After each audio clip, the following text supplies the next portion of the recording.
샬롬. 오늘은 다른 복음은 없다. 다른 복음은 없다고 말씀하신 성경 말씀을 통해서 우리가 하나님 안에서 은혜와 보전을 받기를 원합니다. 갈라디아서 1장 1절부터 10절까지는 크게 두 가지 주제로 구분되어 있습니다. 하나님의 뜻은 모든 성도들이, 하나님을 믿는 성도들이 은혜와 평강을 누리기를 원한다는 것입니다. 그리고 그리스도의 복음은 변하지 않고 태초부터 이어져 온 말씀이라는 사실을 통해서 은혜 받기를 원합니다. 하나님의 복은 다른 것이 아닙니다. 세상에서 명예나 권력이나 또는 부를 얻는 것이 아니라 하나님이 주시는 하나님의 은혜와 평강을 얻기를 원하는 것입니다. 이것은 받아본 사람들, 누려본 사람들이 알게 됩니다. 사도들, 제자들, 하나님의 종들이 예수 그리스도와 함께 공생애를 살고 하나님 말씀을 듣고 묵상하고 성령 체험하면서 그들이 깨달은 것은 뭐냐면 하나님께서 하셔야 된다는 것입니다. 사람의 뜻이나 어떤 교육이나 어떤 과정을 거쳐서 하나님의 말씀을 증거하는 것이 아니라 우리 주 하나님과 우리 주 예수 그리스도의 은혜로 사람이 변화될 수 있다는 것입니다. 바울은 어떻습니까? 악한 사람이었습니다. 부족한 사람이었습니다. 태어나서도 안 될 만한 그런 몹쓸 사람이었습니다. 그러나 그가 완전히 변했습니다. 그 변한 모습을 가지고 그가 고백합니다. 내가 죽어야 될 것이 당연한데 내를 이렇게 살리고 또 온전히 변화시킨 하나님의 능력으로 이제 그 받은 은혜를 증거한 것입니다. 그것은 뭐냐면 자기가 받은 은혜를 자기만 기뻐하는 것이 아니라 모든 성도와 교회들에게 증가하는 것입니다. 세상에서는 교회 문턱을 밟으면서 성공한 사람들이 있습니다. 그들에게 성공의 기쁨, 완성의 기쁨, 남보다 성취의 기쁨이 있을 때 크게 두 종류의 사람들이 있습니다. 첫 번째, 세상 사람들이 뭐라 하든 간에 내가 여기까지 있는 것은 내가 된 것은 전적인 하나님의 은혜입니다라 고백하는 사람들이 있습니다. 근데 어떤 사람들은 어떤 교회나 회중에서는 하나님께서 하셨어요라고 멋들어지게 얘기하지만 그러나 드러내놓고 해야 되는 세상에서 빛과 소금의 역할을 할 때는 입을 닫는 사람들이 있습니다. 사도 바울은 그러지 않았습니다.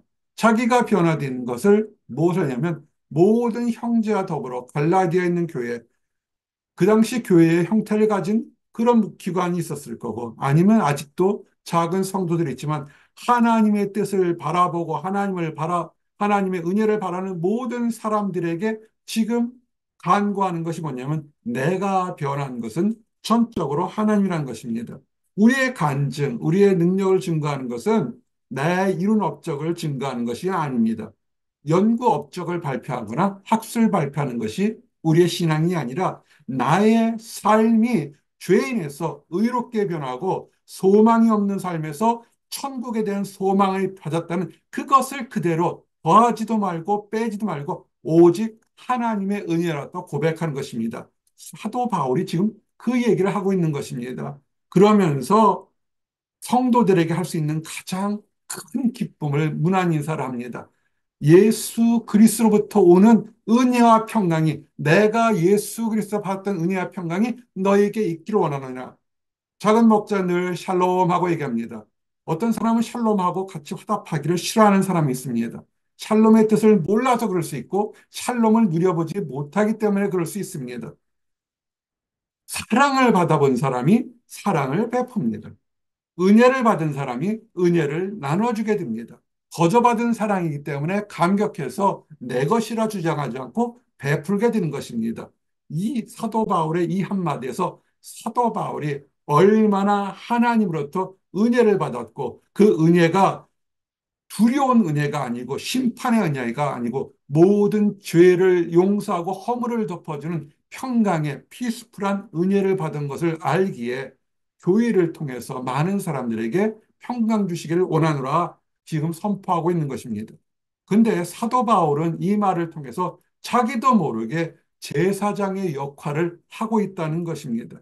레이지파만 제사장의 역할을 하는데 그러나 구약의 레이지파의 제사장들에게 할 수 있는 특권, 일반 이스라엘 백성들은 할 수 없고 오직 제사장들에게 하는 특권과 의무가 하나가 있습니다.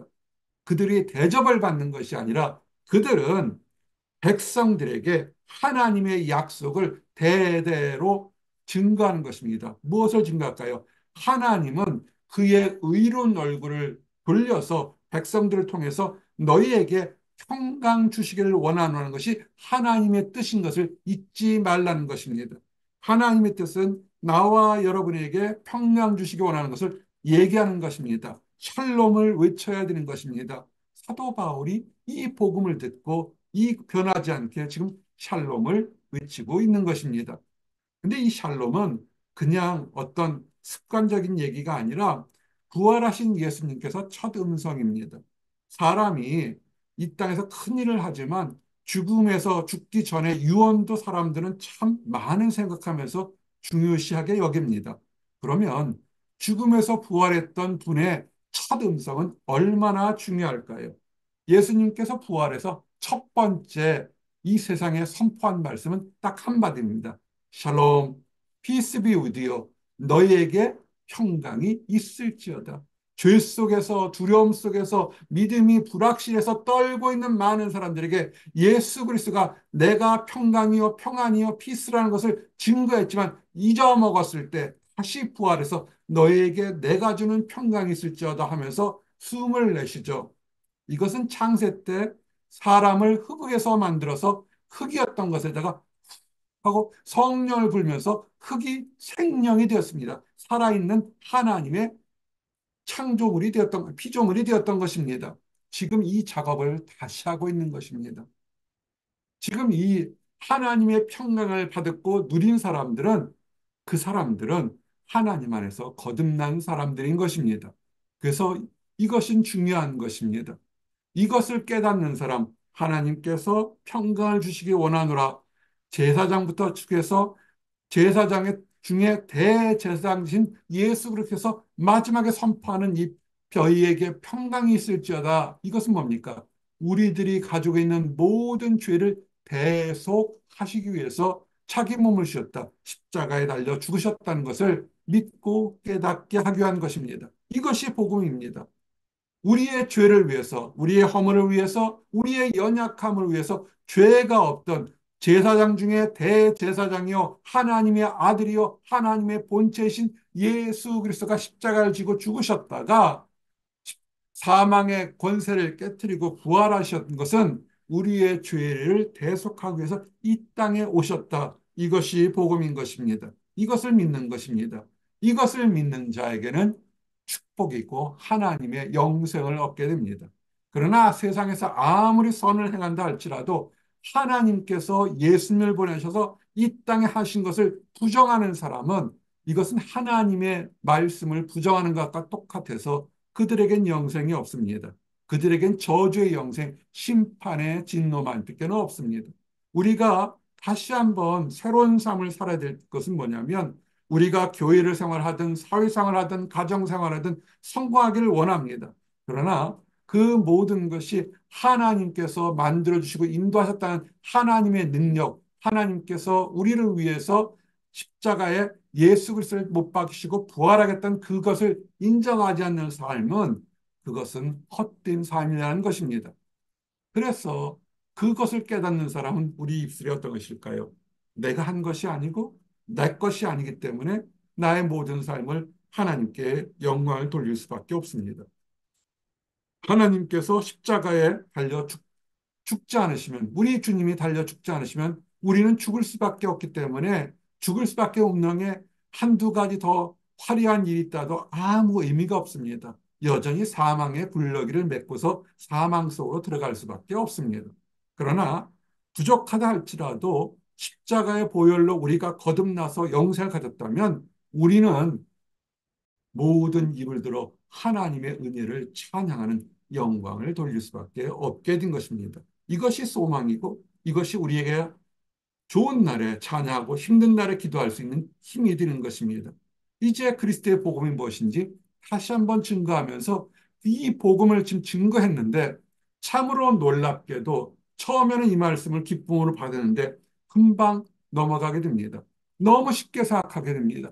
예수 그리스도가 나를 위해 죽으셨기 때문에 내가 죄 용서함을 받을 수 있겠구나. 그러면 내가 마음대로 살아도 되는 것이 아닌가? 아니면 자기 판단을 위해서 뭔가 좀 해야 되는 것이 아닌가? 뭔가를 바쳐야 되는 것이 아닌가? 어떤 집단에, 특별한 집단에 속해야 되는 것이 아닌가? 뭔가 종교의식을 해야 되는 것이 아닌가? 하고 전부 다 하나님 말씀에는 없는 내가 생각하고 내가 판단하고 사회적인 환경에 따라 변하는 그런 복음들을 계속 추가를 하려고 합니다. 근데 그게 더 이해가 쉬워요.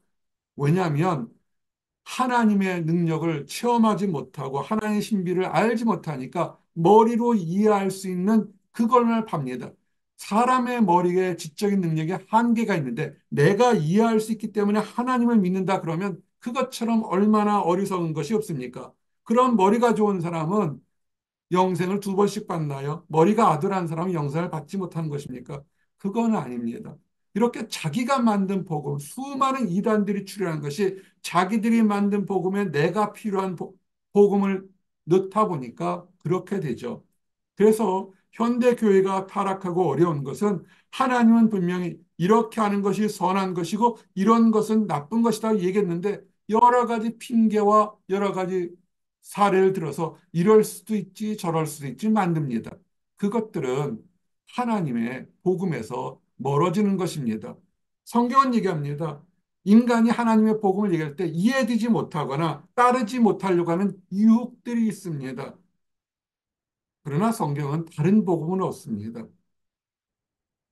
예수 그리스도가 우리 죄를 위해서 십자가에 달려 죽으시고 그리고 정확히 3일 만에 부활하시고 40일 후에 하늘에 오르시고 다시 오실 것이란 이 복음의 메시지에 더하거나 뺀다는 것은 그것은 문제가 있습니다.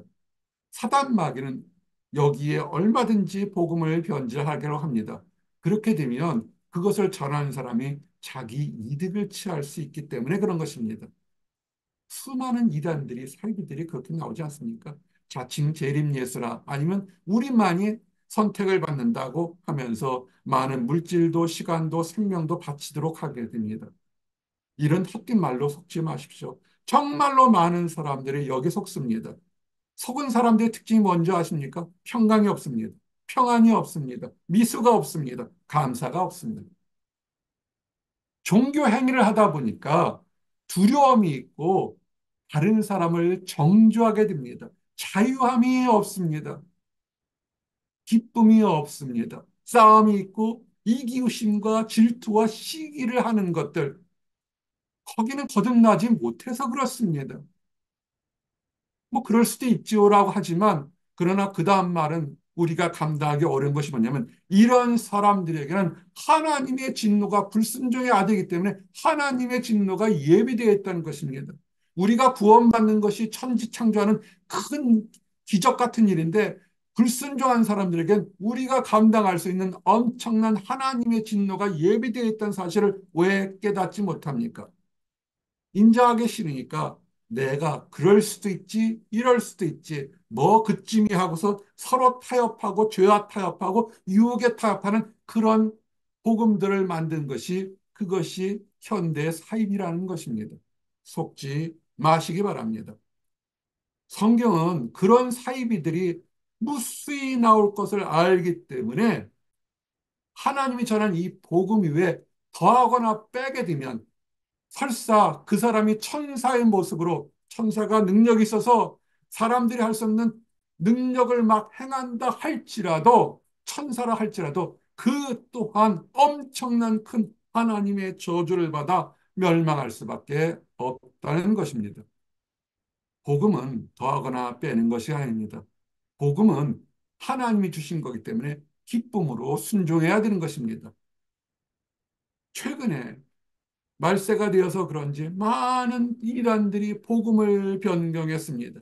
특별한 계시만으로 하나님을 들거나 특별한 숫자만을 들거나 특별한 행동을 들거나 특별한 집단만이 하나님인데 혈통으로나 육체로나 구원받는 것이 아니라 오직 하나님의 뜻대로 하는 사람은 구원받는다 분명히 언급되어 있는데 이것을 변경하는 것들 여기에는 저주를 받게 되는 것입니다.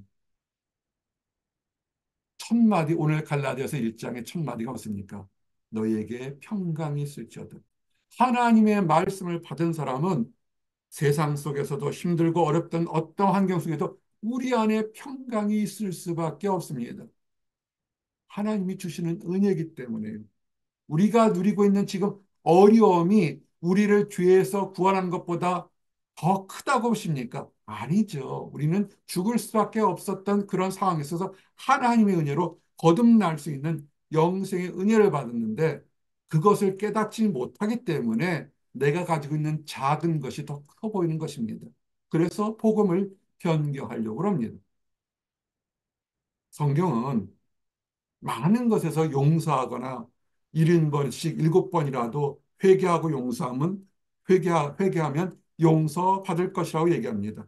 그러나 딱 한 가지는 용서받지 못합니다. 오히려 저주를 받게 됩니다. 사람이 하는 죄, 모든 죄악들 같은 거는 끔찍한 죄악이랄지라도 그가 마지막에 정말 처절히 하나님 잘못했습니다. 나 같은 사람도 용서받을 수 있을까요? 라고 자복하고 통회하고 새롭게 살려고 노력하면 하나님은 용서하십니다. 그러나 하나님께서 우리를 위해서 십자가에 달려 죽으시도록 예수 그리스도를 이 땅에 보내시고 예수 그리스도를 이 땅에서 수없이 많은 능력을 해준 성령 하나님을 부인한다면 그것은 하나님 자체를 부인하는 것과 똑같기 때문에 여기는 사하심을 받지 못합니다. 우리가 잘못해서 성경을 깨닫지 못하고 복음을 깨닫지 못해서 성령 하나님을 회방하는 죄를 졌다면 그것은 정말 슬픈 일이 될 수밖에 없습니다. 성경은 이렇게 성령 회방하는 자는 연자맥도를 들고 바다에 던지는 것이 더 낫겠다는 끔찍한 얘기를 합니다. 어린 영혼 하나를 회방해가지고 이단에 빠지게 하는 것은 연자맥도를 목에 들고 바다에 던지는 것보다 끔찍한 일이라고 얘기를 하고 있습니다. 복음을 알지 못하니까 이단에 빠지고 사이비에 빠지고 가족이 하나님을 알지 못해도 평안하게 자는 그런 현상들을 우리가 가지게 되는 것입니다. 그들이 지옥에 가서 고통받을 것을 빤히 알면서도 아무런 생각을 하지 않는다면 그거는 문제가 되겠을 것입니다. 그래서 이제 우리가 할 것은 사람들을 좋게 하지 마십시오. 그 사람들을 좋게 해도 때가 되면 그들도 배신하게 됩니다. 회방하게 됩니다. 정말 복 있는 사람은 작은 목자 여러분 했 일생에서 친구 3명만 얻어 정말 성공한 사람이라고 수천 번 얘기했습니다. 왜냐하면 사람들은 불완전합니다. 지금 좋았다가도 다음에는 바뀔 수 있고 지금 나쁘다가도 다음에 좋을 수 있도록 정말 손바닥 뒤 없이 변덕스러운 것이 사람들입니다. 근데 왜 사람들을 좋게 하려고 하나님의 말씀을 담대히 증거하지도 못하고 내가 크리스찬 얘기도 못하고 세상 사람들의 귀와 눈을 즐겁게 하려고 그렇습니까? 그런 것은 어리석은 것입니다. 그렇게 했다면 그가 자기 입으로 나는 크리스찬이 했지만 그는 크리스찬이 아닙니다. 그는 세상과 하나님 나라의 절반쯤 걸쳐인 이러지도 저러지 못하는 어정쩡한 사람이 될 것입니다. 선택하십시오. 하나님의 나라를, 하나님의 은혜를 선택하십시오. 그러면 하나님께서 보호해 주시고 인도하실 겁니다. 이제 말씀을 정리합니다. 다른 복음은 없습니다. 성경에 있는 말씀, 수없이 많은 말씀이 있다 할지라도 말씀은 간단합니다. 우리의 죄와 허물을 위해서 하나님의 독생자이신 예수 그리스도가 이 땅에 오셔서 십자가에 대신 달려 죽으시고 부활하신 것입니다. 그 은혜로 선물로 우리는 구원받는 것이고 선물로 우리는 영생을 얻을 수 있는 자격을 얻게 된 것입니다. 그리고 때가 되면 하늘에 계신 우리 주님 예수 그리스도가 이 땅에 오셔서 공의로 심판하신 날이 올게 될 것입니다. 그때 하나님의 사람들은 하나님의 품에 갈 것이고 세상에 아무리 유명하다 할지고 권력을 가졌다 할지라도 세상에 속한 사람은 따로 분련해서 심판을 받게 될 것입니다. 이것을 깨닫고 우리가 이 땅에서 하나님의 자녀로 올바르게 살아가시기를 바랍니다. 기도하시겠습니다. 하나님 감사합니다. 사람들을 좋게 하랴 하나님을 기쁘게 하랴 우리는 선택을 할 수밖에 없습니다. 변화 많은 세상을 의지하지 않게 하시고 영원히 변하지 않는 하나님을 바라보고 나가도록 인도하여 주시옵소서. 이 복음을 통해서 우리가 거듭난 것을 즐거워하도록 인도하여 주시옵소서. 아직 하나님을 알지 못하는 사람들이 가족 안에 우리의 친구와 이웃과 사회에 있습니다. 그들이 깨닫지 못해서 하나님의 은혜를 깨닫지 못합니다. 사도 바울이 청년의 때 사울이었을 때 하나님의 은혜를 깨닫지 못해서 흉악한 죄를 저질렀던 것을 우리가 알고 있습니다. 그러나 하나님의 은혜로 그가 완전히 돌아서서 회개해서 새로운 사람이 되었던 것처럼 우리 주변에 우리 가족 중에 하나님을 알지 못하는 사람들에게 복음을 전했을 때 그들의 삶이 완전히 변화서 축복의 대열에 함께 들어가도록 인도하여 주시옵소서. 늘 감사드립니다. 예수 그리스도 이름 받들어 기도드렸습니다. 아멘.